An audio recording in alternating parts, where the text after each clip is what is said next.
Pengacara Asosiasi Persatuan Dukun Indonesia, Firdaus, dibuat geram dengan pengakuan Habib Jindan yang mengaku jika dirinya bukanlah seorang dukun sebagaimana yang selama ini digembar-gemborkannya. Pengakuan Jindan tersebut sontak saja membuat Firdaus merasa ditinggalkan di tengah banyak persoalan yang kini sedang dihadapinya. Namun, bukan hanya itu yang membuat Firdaus kesal alang kepalang, tetapi ketidakjujuran Jindan yang sebelumnya mengaku jika dirinya seorang Habib cicit dari Mbah Priuk. Firdaus yang merasa dibohongi menuding Jindan sebagai Habib ilegal yang selama ini hanya pansos untuk menaikkan popularitasnya. Maka, dengan adanya polemik ini, Firdaus kini tidak hanya berhadapan dengan Marcel Radival, tetapi juga dengan Jindan yang sebelumnya bersama-sama satu barisan. Bilang bukan dukun. Ini kalau bukan dukun ngapain dia nongkrong di sini, orang judulnya aja antara dukun dengan dukun. Ini kan persengketaan antara dukun Marcel Radival, dukun merah, ngata-ngatai dukun Ridwan dengan dukun palsu, dukun tipu dan dukun cabul, kan gitu awalnya. Dukun sama dukun ribut. Tahu-tahu yang kita butuhin sebagai pelapor dan saksi adalah dukun, kan gitu. Lalu si Jindan ini ngajukan nama, saya ikut juga deh. Tolong wawancara saya ikut, ajak dong. Kan gitu. Makin kesini waktu podcast saya dengan Dr. Richard Lee itu viral, dia masalah jarum suntik. Akhirnya kan bikin album sama si Dennis. Lalu dia ngaku dukun, jangan cuci tangan. Ini masalah dukun. Kamu juga ngaku cucunya Mbak Priuk, pertanggungjawaban. Mana cucunya Mbak Priuk? Ya jelas pansos lah. Gimana orang lagi ada acara perdukunan dia masuk atau dia ngaku dukun? Gitu loh. Kalau kita ngomongin masalah kehabaiban, kan enggak.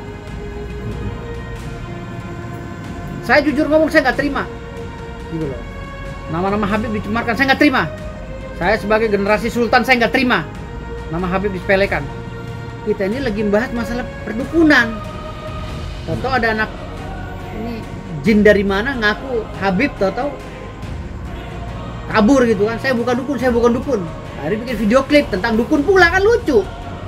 Lalu dia bikin podcast belaga kayak dukun, nyembur-nyemburin air, nyembur-nyemburin orang, belaga gitu. Ya, sebenarnya gimana sih, lu bilang bukan dukun tapi lu masih ngelakuin praktek perdukunan.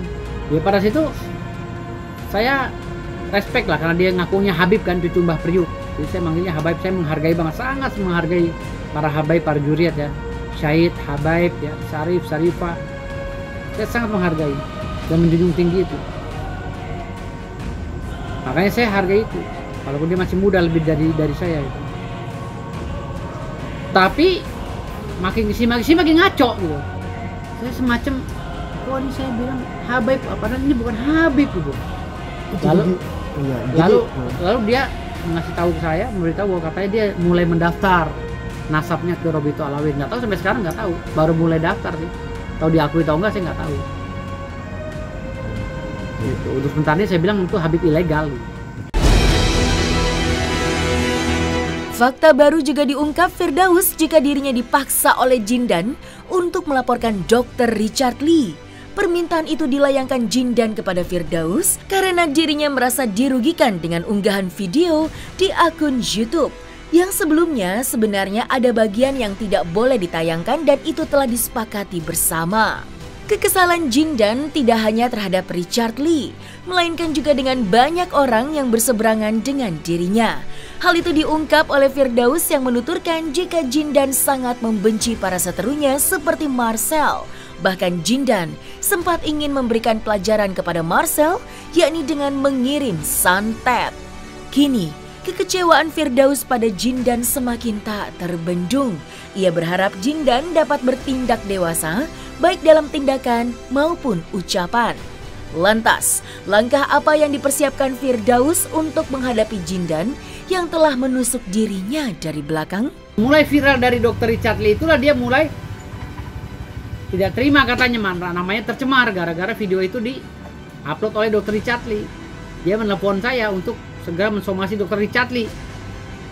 Dia mengajak saya juga untuk melaporkan Dr. Richard Lee. Saya bilang nggak usah. Gitu loh. Tapi ini udah viral, saya bilang. Kamu harus berterima kasih Dr. Richard Lee, nama kamu naik. Nggak bisa, nama saya buruk katanya.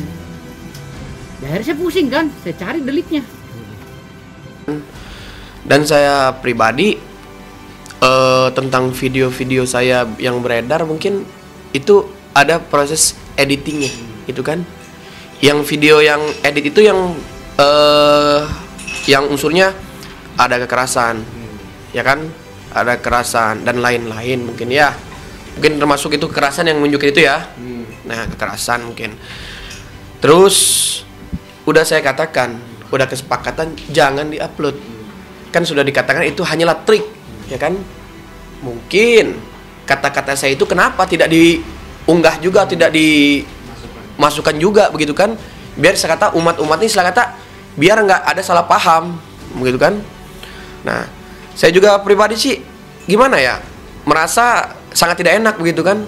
Jadi seolah-olah masyarakat jadi fokusnya ke saya ya kan, karena muka saya paling disorot banget begitu. Saya kan selama bergaul dengan Habib itu orangnya istiqomah, seperti huruf alif, nggak pernah belok. A ya A, makanya saya percaya. Lantas dia kesini-sini berdusta dan bohong, ternyata licik dan berkhianat, ya saya nggak percaya lagi. Walaupun besok dikeluarkan Robitonya, saya nggak mau ngakuin dia Habib. Karena Habib itu harus menjalankan sunnah Rasul. Sana sama seperti saya sebagai cucunya Sultan. Dia pokoknya intinya dia benci banget sama semua, termasuk Marcel Radival. Bahkan dia mau nyantet Marcel Radival kan gitu. Orang nyantet mau ngebunuh lah bahasanya kan gitu. Bukan membunuh siapa, mau nyelakai Marcel Radival lah. Ya, saya bilang nggak usah begitu-gitu banget. Di dunia medsos itu nggak boleh baper. Bilang. Udah cukup sebatas perkataan-perkataan aja, nggak boleh. Dokter Richard itu nggak usah dilaporin. Nggak bisa, tolong Bib. Ya tolong Pak Ketum laporin. Laporin sama kita. Makanya keluarlah tuh surat laporan Dokter Richard Lee. Tapi makin kesini kok dia jadi kayak menjauh sama kita gitu loh. Mau cuci tangan dan mengaku tidak dukun gitu. Nah saya mulai tidak respect sama dia ketika Laskar Alawin datang ke si Jindan ini gitu loh. Ternyata dia belum tercatat di Robito awal Alawin. Loh berarti kita dibohongi selama ini dia ngaku cucunya Mbah Priuk, cucu kesekian. Akhirnya mulai dari situ saya nggak manggil Habib lagi, saya manggil aja Jindan bocah baru kemarin. Menanggapi hak si Jindan ini, kita melihat dari kadarnya, kadar kedewasaannya kan dia masih umur 22, belum begitu dewasa lah, masih pelin-pelan itu. Kalaupun dia ada generasi Habib benar, mungkin butuh pembinaan lah dari Robito Alawin. Kita juga nggak bisa justifikasi dia, cuman saya marahnya karena dia tuh bawa nama Habib, ternyata bukan Habib. Itu yang saya marah. Dia ngaku dukun tapi ternyata bukan dukun. Sampai sekarang ini dia ngaku bukan dukun, tapi sampai sekarang dia di podcast dia ini pura-pura belaga jadi dukun, pakai air lah, pakai tenaga dalam lah apa. Saya lucu kan ngeliatnya.